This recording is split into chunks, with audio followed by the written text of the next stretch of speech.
கேரளத்தில் மழலையர் பள்ளியில் கதவுகள் திறந்திருந்த நிலையில் சாலைக்கு ஓடி வந்த 2.5 வயது சிறுவன் அதிர்ஷ்டவசமாக உயிர் தப்பிய சிசிடிவி காட்சி வெளியாகியுள்ளது. அந்த காட்சிகளை முதலில் பார்க்கலாம்.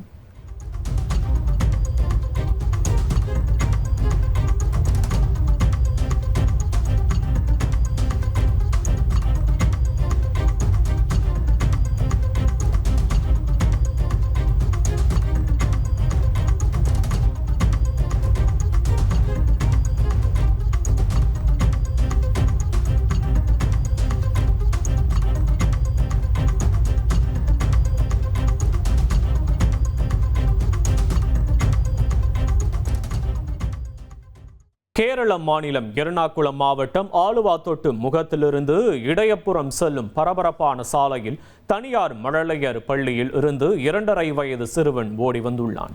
பள்ளியின் பிரதான கதவு திறந்திருந்ததால் போக்குவரத்து நிறைந்த சாலைக்கு ஓடி வந்த நிலையில் வேகமாக வந்த மினி லாரி 2.5 வயது சிறுவனை கண்டு ஹாரன் அடித்த உடனே லாரியை நிறுத்தினர். லாரியில் வந்த ஒருவர் உடனே இறங்கி சிறுவனை தூக்கி கொண்டு பள்ளிக்குள் சென்று ஆசிரியரிடம் ஒப்படைத்துள்ளார்.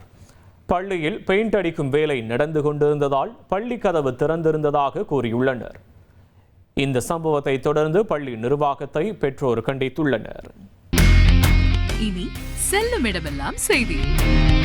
தந்தி டிவியின் வாட்ஸ்அப் சேனலை ஃபாலோ பண்ணினா செல்ல இருக்கும் இடமெல்லாம் செய்தி.